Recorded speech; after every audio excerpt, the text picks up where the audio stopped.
بسم الله الرحمن الرحيم الحمد لله رب العالمين الصلاة والسلام على أشرف الأنبياء والمرسلين وسيدنا محمد وعلى آله وصحبه أجمعين أما بعد السلام عليكم ورحمة الله تعالى وبركاته كبجمتوت جالتمتوتا أبليوانتي هندي كيسانيو تنين ودوان غرغرات إني حال برو في برسيسون غلفاهاتي وان بين الرا ولين شاكلاجر that we are making a practice together on English grammar afaan Ingiliffaa kana wal barachuudhaaf shaakala garaagaraa taasisaa jirru baga jiraattan ammas nageenyi Rabbi isin wajji haa jiraatu inshallah. Today we'll continue past perfect tense, present perfect tense. That means torban dabre yookiin ammoo guyyoota dabre keessatti we have learned about the tenses, especially from the tenses we have learned simple present tense and present continuous tense. Simple present tense means in the tense that is being acting or that are used to speak about the present tenses. Present waa hinnaa ammaa jechuun yeroo wanta amma raawwatamaa jiru yookiin ammoo mul'ifamaa agarsiifamaa jiru tokko ittiin haasoynu that we call it present tense. Simple present tense means it's closely related with present tense. Present tense jechuun waa hinnaa ammaati. Simple present tense jechuun ammoo waa hinnaa ammaa ta'e irra salphaa akka ta'e fakkeenyaaf ittiin dubbachuudhaaf. For example, especially for the most general truths, wanta dhugaa ta'e tokko kan namuun haalle. For example, the sun sets in the east. Aduun dhihaan dhiiti yoo jenne it's a general truth. We look for the general truth. When we come to the simple present continuous tenses, it's an action or an event that is going on at this moment. Taate yookiin ammoo gocha yeroo ammaa kana raawwatamaa jiruun present perfect continuous tense jennaan. Present continuous tense jennaan jechaadha. Present continuous tense. Kanaafu for example, I'm working, he's working, he's riding, they are doing their homework, they are sleeping still now. Those are counted under present continuous tense. Now today we came back to present perfect tense. What does mean present perfect tense? Present perfect tense jechuun maal jechuudha? Present perfect tense.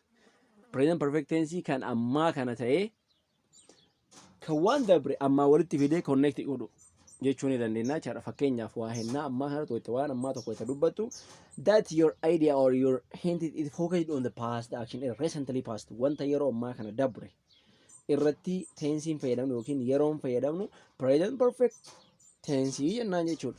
For example, present perfect tense is used to talk about the past events wanta dabre yookiin taatee dabre wayii or happening at the effect wanta dabre sun wanti raawwatamu sun had the effect the present kan ammaa kana walitti hidhata qabu yookiin ammoo kan ammaa kana walitti closely relation walitti dhiyeenya hariiroo xiqqoo takka wayii kan qabu or had a strong connection with the present yookaan ammoo hariiroo cimaa kan qabu present perfect tense jennaan jechuudha. Present perfect tense kana kan fayyadamnu fakkeenyaaf wanti wahii daqiiqaa 20 dura dalagame haa jennu garuu amma waa'ee sanii irraa haasa'utti jirra.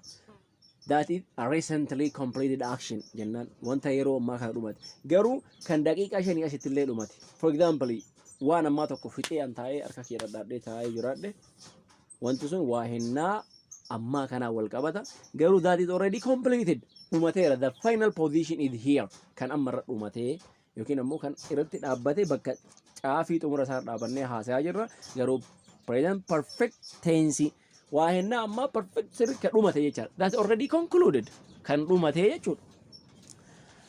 Fakkeenya yoo wajjin ilaalle subjectii isaa wajjin halaallu subject formula haala ittiin kaayamu subjectii irratti barannee jirra. Subject plus had or have that we call it verb to have jennaan kan gochima waan tokko qabaachuu verb to have warra jedhamu kun kana wala verb to be jennee had and had as well as in addition to this had jechuun kun ammoo verb to have jennee waamna akka afaan Ingiliffaatti yookiin gochima qabeenya waan tokko yookaan ammoo gochima waan tokko qabaachuu irratti warra fayyadamnu jechaadha. Fakkeenyaaf where past participle is a form of very usual indeed with ing form. Past participle form jechuun gochima fakkeenyaaf gochi tokko work haa jennu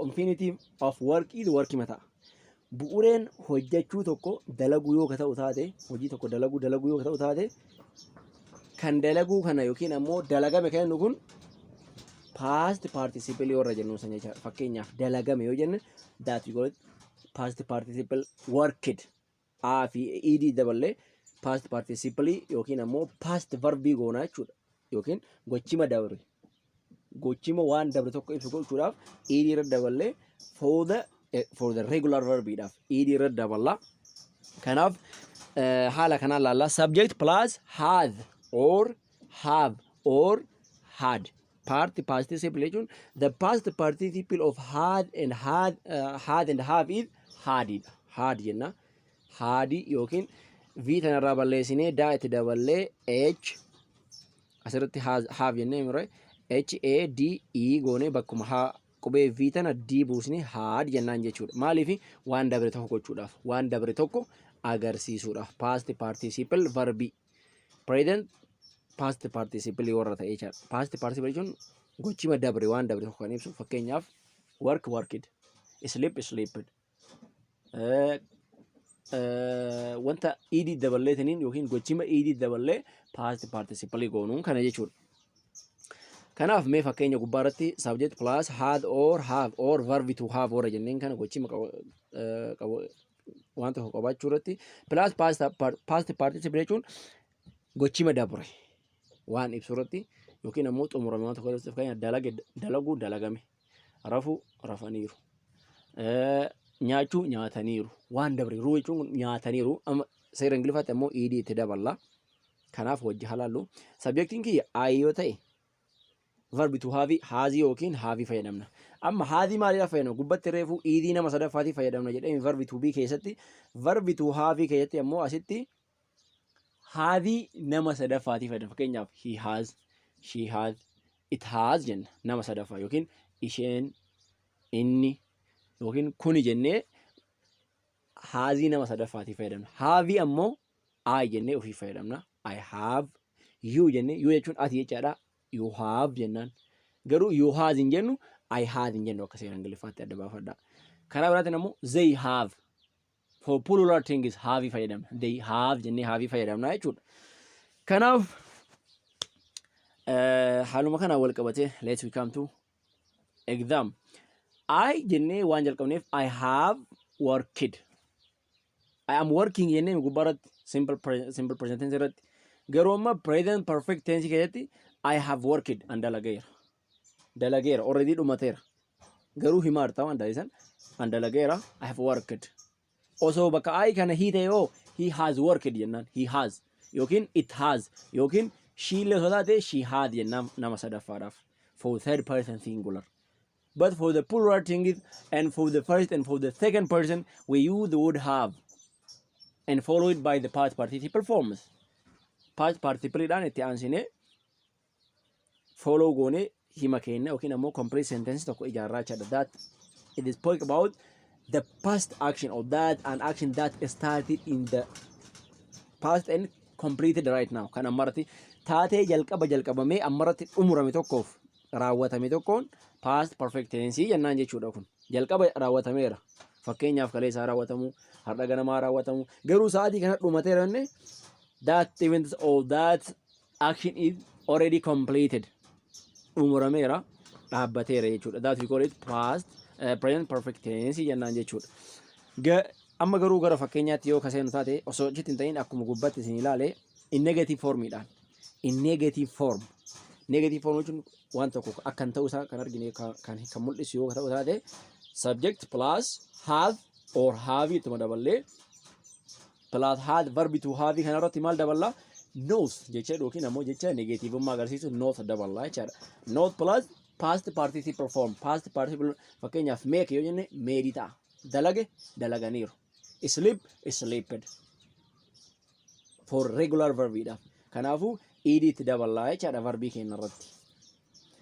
interrogative formidha interrogative form kana maal finna verb to have jalqaba finne verb to have comes at the beginning of the sentence and the sentence is constructed walitti hidhama jechaadha verb to be jalqaba dhufa verb to be plus subject plus past participle had it good had it done dalageera had it worked dalageera have worked dalaydee jirta have you slept raftee jirta waan akkanaa kana have irraa kaasnee bifa gaafii yookiin ammoo interrogative formiidhaaf kan fayyadamnu have irraa kaafnaa jechuudha.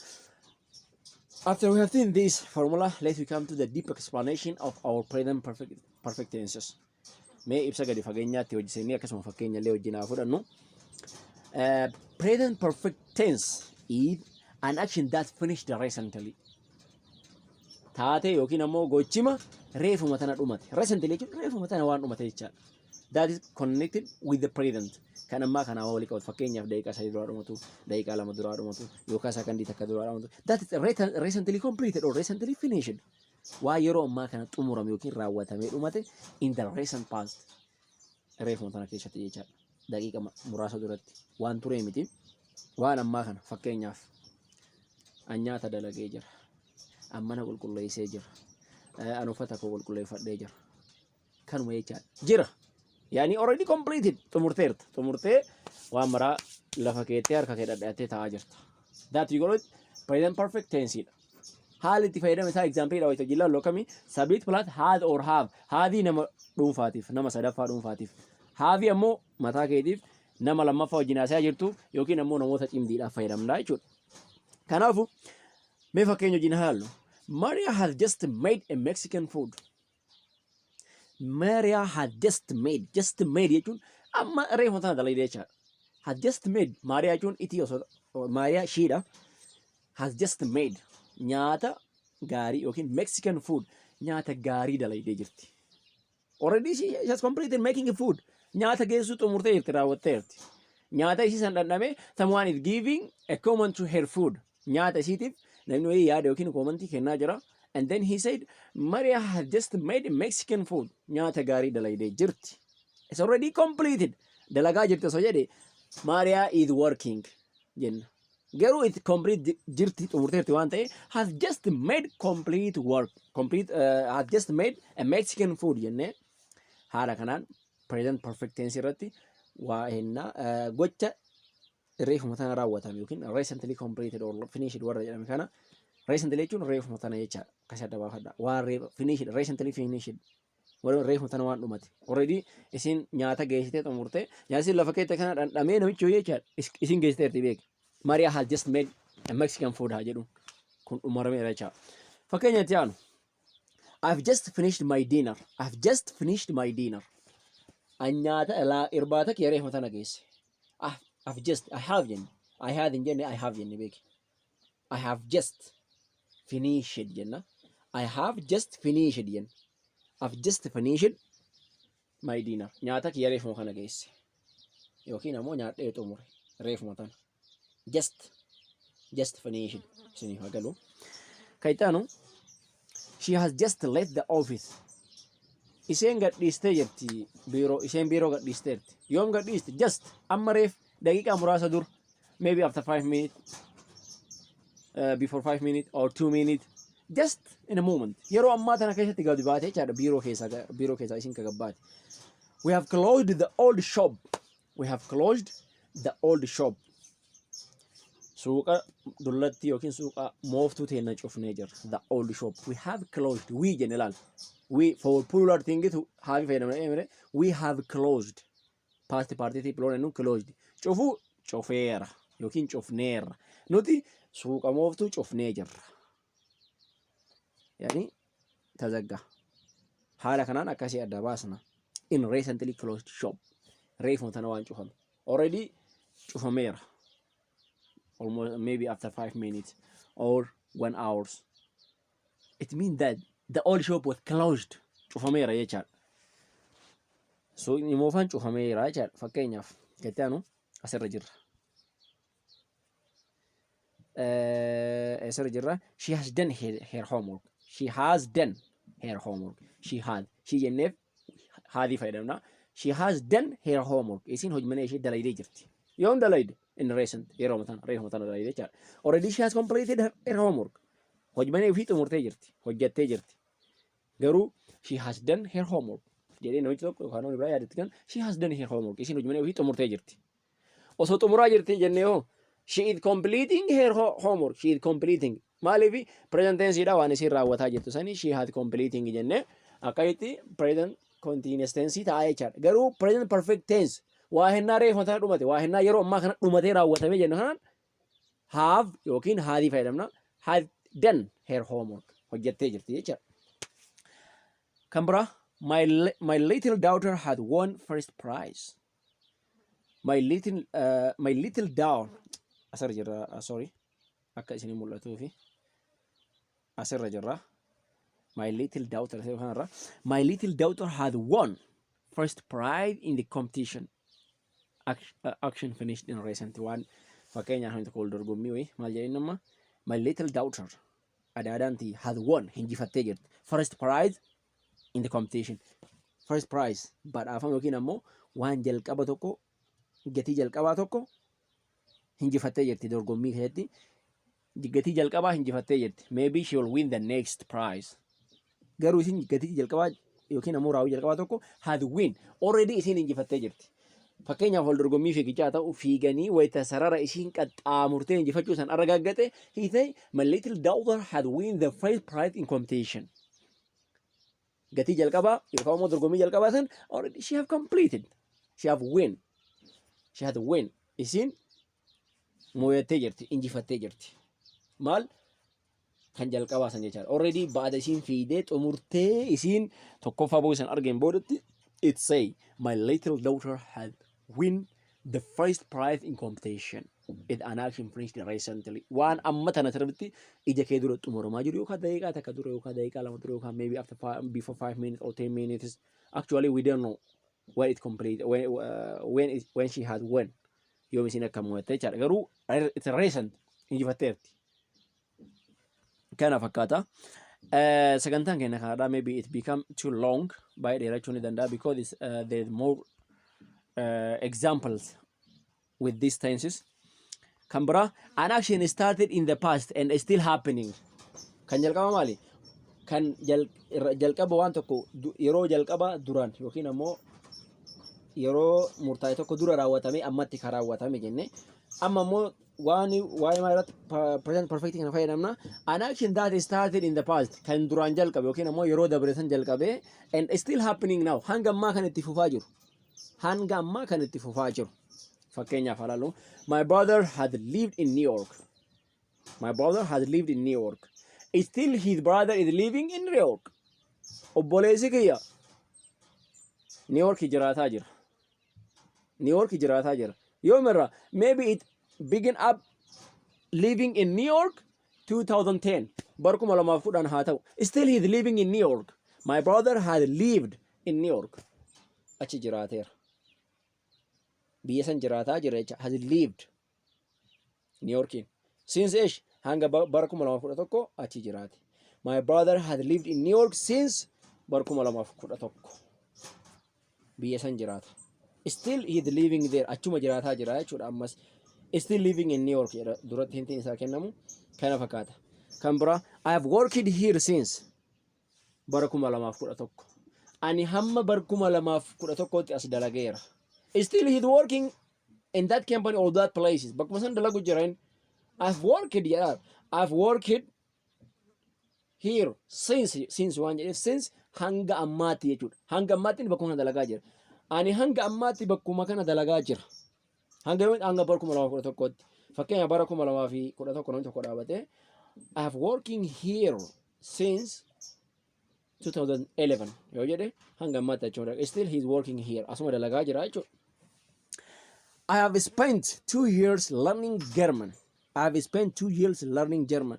Ani waggaa 2 spent qisaasesseera yookaan immoo waggaa 2 Jarmananyaa baradhee jira. Still what he is learning. Ingiliffa barataa jira. Still standing to learn German. Jarmaniffa barachuudhaaf hanga ammaatis inni barataa jira. Maal jedhee I have spent 2 years learning German. Waggaa 2 qisaasesseera yookiin ammoo waggaa 2 bakka tana barachuu Jarmananyaa barataa jira. Still he is spending his time to learn German. Jarmananyaa barachuuf he is spending his time. Still he learning at that place or at that time. Bakka san irratti barataa jira hanga ammaatti garuu I have been spent 2 years learning German. Germannya barachuudhaaf jechuudha. Note hubadhu jedha. We can also use present perfect continuous tense for an action that started in the past and still happening. Kuni wanni asirratti godhamu present perfect continuous tense waa hinnaa ammaa kan dabre irratti waa hinnaa ammaa kan itti fufu. Fakkeenyaaf duraan jalqabee kan itti fufu irratti fayyadamuu kanas ni dandeenya. Inshallah we will come to the present perfect continuous tense itti dhufna. Haadha kan irra jiru ammoo present perfect tense qofa irra jirra. Continuous hin bira hin jiru. Present perfect continuous ammoo itti dhufna inshallah. Formula addaa qabachaa danda'e. For example, haa jennu my brother has been living hanga ammaa achuma jiraataa jira. Garuu yoo irraa jalqabe dur irraa jalqabe hanga ammaa has been living in New York kunillee achuma keessa jiraataa jiraachaa. Lamaan you both present perfect tense fi present perfect continuous tense illee is totally correct. Sirriidha jechuudha. I have been working here since 2011. I have been working here. I have been asuma hojjetaa jira. Hanga bara kana horto kanatti asuma hojjetaa jira. Still he's working in that company or in that place. Bakkuma san dalagaa jira jechuudha. Sadaffaan kan present perfect tense kan itti fayyadamnu yookiin ammoo isa kana waan tokko ibsuudhaaf itti fayyadamnu an action that happened during unfinished period like today, this week, this month, this year. Kana jechuun maali? An action that happened during unfinished period. Turtii yeroodha kan xumurame tokko keessatti raawwatamaa jiru. Turtii yeroodha. For example, for repeated action. Maal jedhaa fakkeenyaaf like har'a yoo jenne this week torbaan kana keessa, this month ji'a kana keessa, this year waggaa kana keessa jennee wanta haasoynuuf fakkeenyaaf 2020 kana keessa January irraa kaasee waa dalagaa jiraadhe we use present perfect tense kana fayyadamna jechuudha. Fakkeenyaaf haalu I have earned a lot of money this year. Bara 2020 jennu fakkeenyaaf yes year kana I have earned a lot of money in 2020. Birrii hedduu argadhee jira. Maal godhee daldala irraa ta'u. Still he is earning waa ammalleen daldala fisan ittuma jira. Yookaan birrii galii san galfachuu ittuma jira. Garuu birrii fisan argachuu irraa dubbataa jira jechuudha. Year is not over yet. Hanga imagine hin dhumanne jechaadha. Year is not over yet, so this year is unfinished period. Waggaan dhumati waan ta'eef yookiin ammoo fakkeenyaaf jiiniif barri kun baran dhumati waan ta'eef isa kanallee happened yookiin ammoo present perfect tense illee irraa fayyadamuu dandeenya. Kayitaanu fakkeenya lammaffaa. We have had jenne laal. Had jechuun sila we have jenna garuu asirratti we have had jenne had jechuun maal argachuudha. We have had a lot of rain this month. Ji'a kana rooba hedduu argannee jirra. Nuti ji'a kana osoo it jenne he had jenna. Yookiin ammoo she osoo jenne she had jenna. Ammoo we have waan ta'eef we have had a lot of rain in this month. Ji'a kana keessa rooba hedduu argannee jirra. It unfinished period. Jiini kun hin dhumanne. Fakkeenyaaf ji'a kana bultii 10 itti waa ta'u wanti kun ka dubbatamaa jiru bultii 15 itti haa ta'u. Maybe in this year that person is speaking about that year. It unfinished period. Warra jennuun kana kayitaanu Jolly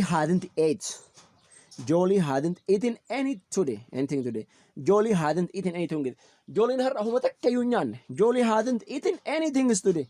Jolly'n har'a waa takka iyyuu hin nyaanne.